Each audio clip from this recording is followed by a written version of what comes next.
ఎవరు నీకు ఎక్కువ మనశ్శాంతిని ఇస్తే వారికి నీ సమయాన్ని ఎక్కువగా కేటాయించు.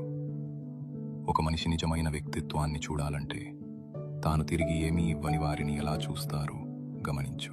అందరి మనసు నీలాగే ఉంటుందని ఆశించడం మాని, నీ విలువ తెలియని వారికి ఎంత ఇచ్చినా వారు నిన్ను ప్రేమించరు. నిన్ను నువ్వు ఇతరులతో పోల్చుకోవడం ఆపేయి. పువ్వులు అందంగా ఉంటాయి, సూర్యాస్తమయాలు కూడా అందంగా ఉంటాయి, కానీ రెండూ ఒకలా ఉండవు. ఎవరినీ నిన్ను ఎంచుకోవాలని బలవంతం చెయ్యకు. వారికి వేరే చోట మంచిది దొరుకుతుందని వారు అనుకుంటే వారిని వెళ్ళనివ్వు.